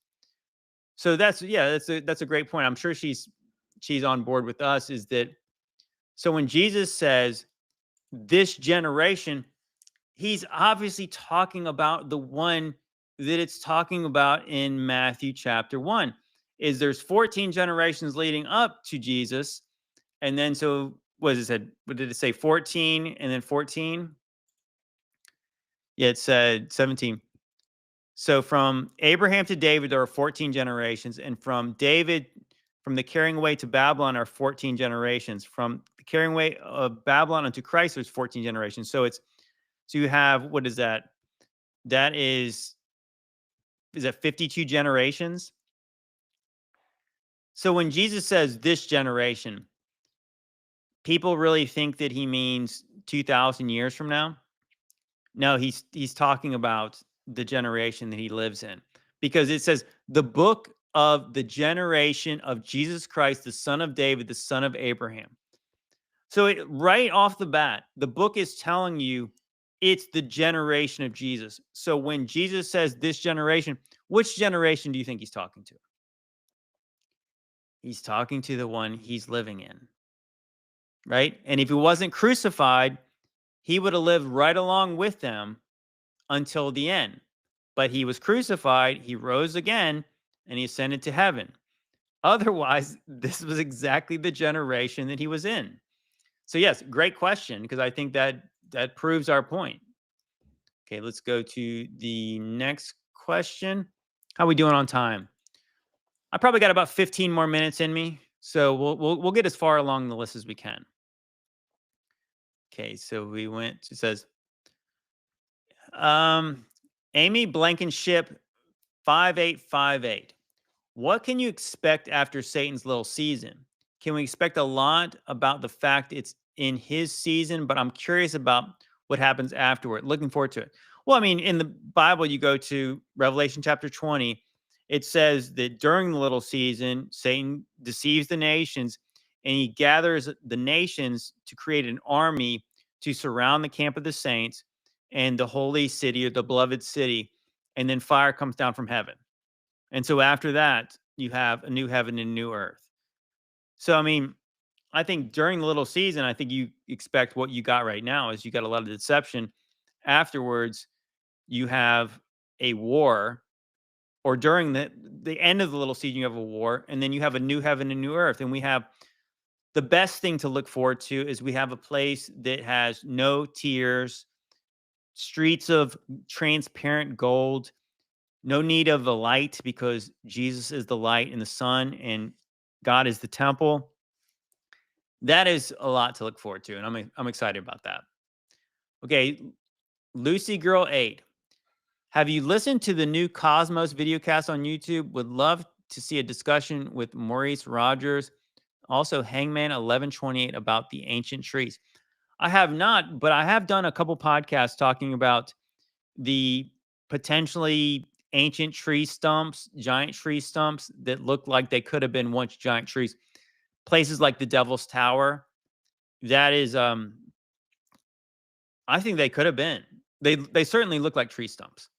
I've done a few videos about that. I even did a short reel about Yggdrasil, and maybe there's a connection with the German Parliament building in that. I think that that's potentially a topic for the new Ancient Angels podcast over on YouTube. I mean, on Demon Racer's channel. Of course, they're all on YouTube. Everything's on YouTube. But yeah, I think on Demon Racer's channel, the Ancient Angels podcast, we've teased the idea of talking about ancient trees again. Thank you, Silver. God bless you. Truth Unfiltered. I'll try to get off here soon so you can have the peeps. I'll tell people. So guys, Truth Unfiltered, I believe his stream is starting really soon. So as soon as this concludes, I'm going to hop over there in the chat. So you guys check out Truth Unfiltered. He was a guest on my show. He was awesome. He does some great work. Check out Truth Unfiltered in there. He's you should see. He's starting his stream here shortly. So I'll try to get off here soon. I tried to plan this so I wouldn't interfere. So I've got, like I said, I think I try to do 2 hours. So I think we're approaching that. All right, let's go. I'll try to get through some more questions.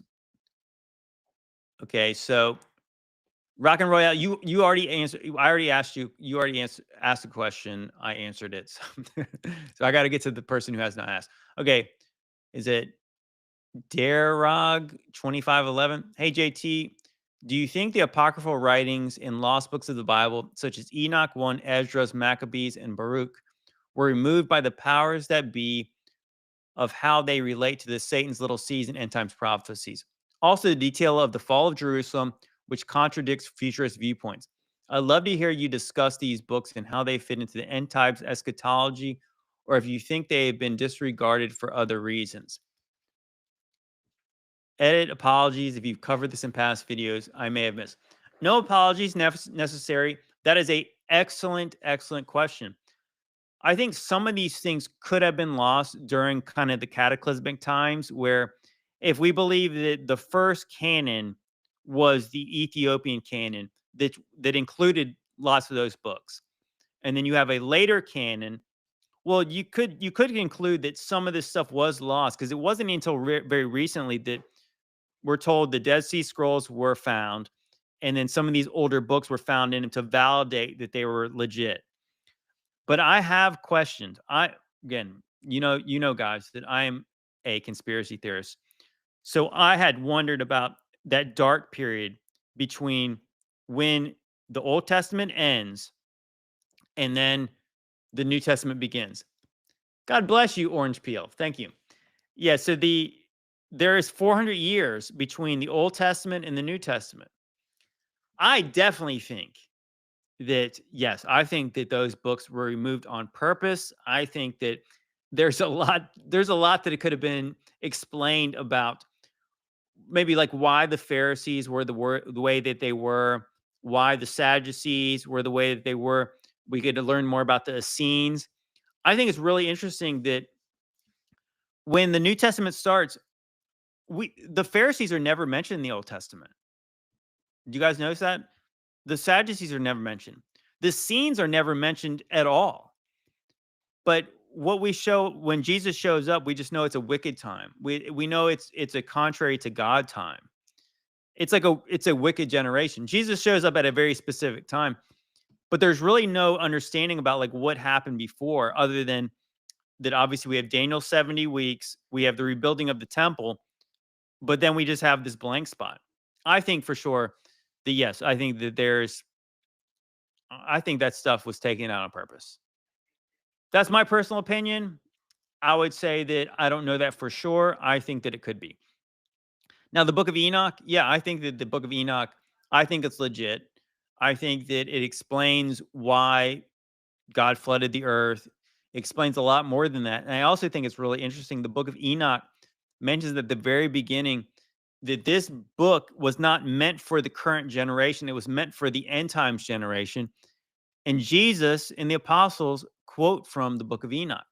Jesus's half brother, Jude, quotes directly from the Book of Enoch.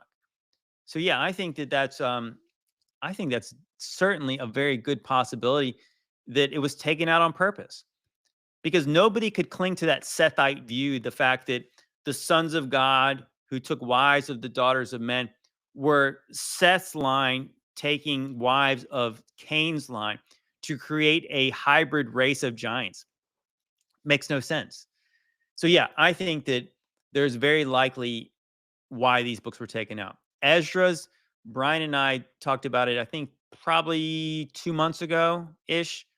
We talked about 4 Esdras, and there's lots of vibes of the apocalypse and maybe the millennial kingdom and all that stuff. The hidden city, the invisible city that became visible. Yeah. I think Maccabees is really interesting because it talks about Antioch Epiphanes. And so Antioch Epiphanes, a lot of people believe that's fulfillment of the abomination of desolation, or at least the shadow of it. He stopped Jewish sacrifices. He put up a monument to Zeus in the temple. Yeah. I mean, it sounds like what Daniel's describing. It sounds like what happened in that time. And I think that, yeah, I think the people don't know about that. Why don't they know about that? I think they should. God bless you, Lady Liberty. Thank you. Please post your merch links as soon as it's available. I already said, I tried to tease before. We got the shirt designs. We do not have them available to be purchased yet. Hopefully soon. Okay, I'm going to do 2 more questions. Okay, Mr. Cross Examiner, why do you have a tell live vision in your opening with a voiceover saying, "Come closer, my child"? That's actually a really simple answer, is because you can watch this. So now we watch things on monitors, but I'm a child of the 80s, so I used to have a TV. We watched the thing on the TV.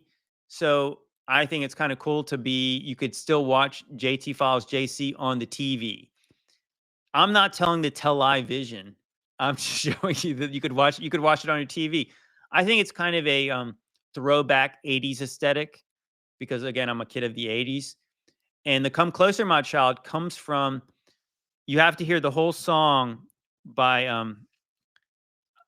you have to, let's see if I can find that. You got to find the whole song by Tune Thy Heart. I can't believe I completely bricking on that. Yeah, so that's my opening. So that was Tune. I keep on wanting to say Truth Unfiltered, but it's Tune Thy Heart. He had cut into his song that you have all these other, I don't know, there's some audio and stuff. It's good. I just think that I tried to line up the audio and the video to line up with the graphics in the thing. But maybe you think it's satanic. But again, some people would think that a haircut was satanic. Some people thought it was satanic when it was long. It kind of reminds me of when Jesus said that John the Baptist came eating no bread, drinking no wine, and they said he had a demon. And then here's the Son of Man eating and drinking, and they say he's a drunk and a glutton. Sometimes you just can't please everyone. Long hair, short hair, whatever. It's a Christian, it's a Christian brother made the song, and I think it looks cool. There's no hidden agenda there. I just think it looks cool. You got to open the show somehow, right? That's my answer. Okay, let's go. Let's see if we got a couple more questions in me. I'm going to go to about 9:10. So I got about four or 5 minutes. Yeah, see, the Jesus said there would be haters shirt. I told you. Okay, Amy L. Sasser 6737. This is just a thought I had while thinking about the cathedrals and ornate buildings. If they were created during the millennial reign, why are Jesus and the disciples portrayed in Anglo-Saxon white men with no symbology from the Middle Eastern culture where it originated? If Christ was reigning and the cathedrals reflected true illustrations of what he and everyone else looked like, why is it not portrayed as Hebrew? And why would there be stained glass depictions of Mary being deified in all these places? Why would Christ allow that to be displayed in places of worship while he was reigning? Well, I would ask you, what does Jesus look like? What if there, all the iconography and all the paintings of him, he does look similar in pretty much all of them. Maybe that's what he looked like. There's really, I think in the Gunnar Heinten research, he actually showed pictures of what the Apostle Paul was depicted as, and he was depicted the same all the time. What if that's what they look like? It's only the modern assumption is that people supposedly either 1,000 years ago or 2,000 years ago look like the Mid-Eastern people today. But how do we know that they look like that? I think it's a little bit, I don't know. People get obsessed with what color people are. I don't know. It could be something as simple as I look like this, So when I picture Jesus, he looks kind of like me. And if it was a place in Africa and they depicted Jesus as having dark skin, that could be because they thought he looked like it. Maybe they never saw him. Maybe that's what they thought he looked like. Or maybe that's what he really looked like. Maybe he was like the Anglo-Saxon looking Jesus. I don't know. We'll never know. And obviously, what Jesus looks like today, what he was described as in the book of Revelation on the Transfiguration, he doesn't look like a normal human now. His face is like shines like the sun. It's like lightning. His feet is like he's got flames of fire in his eyes. I think it's possible that they look like that. I mean, again, like we understand that everybody was descended from Adam, and it was eventually descendant from Noah. So maybe they sort of all look the same. Maybe it's a modern thing that people look so different around the world. I don't know. I don't know. Also, your question about Mary being deified. Well, what if she's being deified, but it's not really deified in the way that the Catholic Church turns Mary into some kind of idol? What if she's being shown a reverence? She was a believer, right? And so Mary, like the apostles, is now a resurrected saint. So is she deified, or she was a saint too, right? Because she lived past the resurrection. So is she a saint? Yes, I think she is a saint. Was she the mother of God? No, not in that way. Obviously, we know she had a very blessed she was given a very blessed thing by being the mother of Jesus in the flesh. She's not the mother of God. But she is, I mean, but yeah, you know what I'm saying? Like, you understand. That's she had quite a calling. And she is a saint, and I believe she is in heaven. So if she's depicted with the halo, it's no different than being depicted like the saints, the apostles being depicted with halos. She's got a halo now. She's got a glorified body. Thank you, Leanne. Appreciate that. Okay, we're gonna do one more. We're not gonna do this one about what are your thoughts about the Catholic Church. that's too long. Okay. Sorry, AD 1000 son. You said the Bible is not in order. Okay, this is JMac 7907. You said the Bible is not in order. Will you tell us the actual order, please? Okay, I can share that with you real quick. What I was specifically talking about when I said the Bible was not in chronological order, what I meant was that specifically when you get into the books of the prophets, they are widely out of chronological order.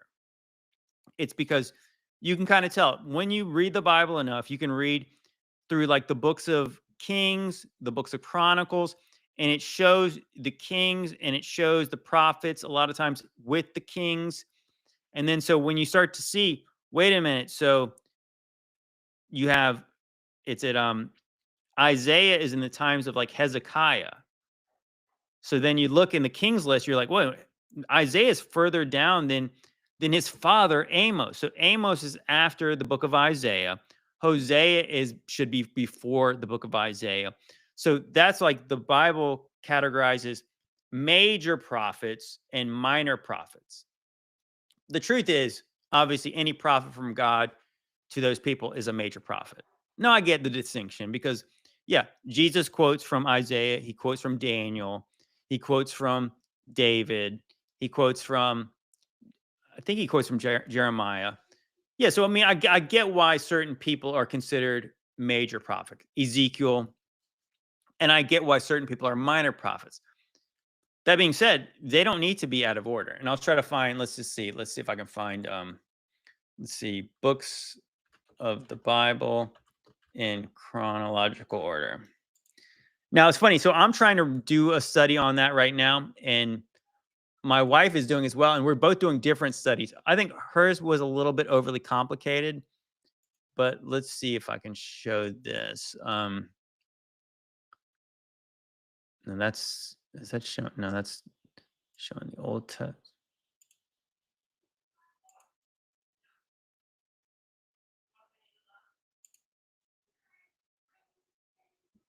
Okay, let's see if I can share one.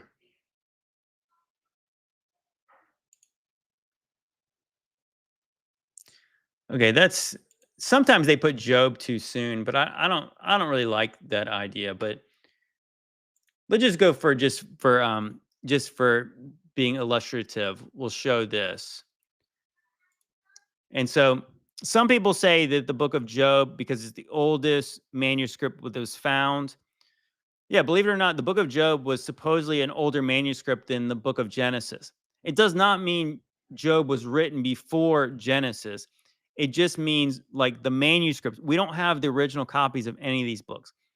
But a lot of people don't know where Job fits because Job doesn't really have any kind of really, there's nothing historical about the book of Job as far as like how you could mark it, like where does it take place in the book. So anyways, that being said, some people have you reading parts of books and then you go to Genesis, you go into Job, you go to Exodus, Leviticus, Numbers, Deuteronomy. So it's all kind of going the way it's supposed to. Joshua, Judges, Ruth, First Samuel. And so I think this is when it starts to change a little bit. So you go from First Samuel, you start to read into the Psalms. See, I think that's overly complicated. Where I'm more concerned is when you get into where the prophets are. And I think that is where, okay, is this not showing the whole list? Oh, sorry. I thought this would be a better list. See, this is not my list. Okay, now we're not even getting, oh my gosh. I'm sorry, guys. This is stupid. The main thing is, I guess, like I said, I can maybe point you to something else. Sorry, I did not know this was so stupid like this. Okay, maybe this shows a little bit. This is just regular in chronological order? I forget it. Forget it. Okay. I'm sorry. That was a waste of time. Yeah, back to what I was originally saying is that here's how I recognize that the Bible, the prophets were out of order, is because here's a very simple explanation, is that Israel, right? So you had King David and Solomon both ruled over both Israel and Judah. So they both reigned in Judah, but they were king over Judea and Israel. So then after Solomon kind of went off the rails, it was prophesied that the kingdom was going to split into two. So then you had Judah and Israel. So Israel went off the rails real quick, right? They went way off the rails. And so when that happened, eventually judgment was decreed on them. So there was all these prophets prophesying about if they did not repent, then they were going to be judged. They were going to be taken off into captivity. And that happened. So that happened before Judah was judged.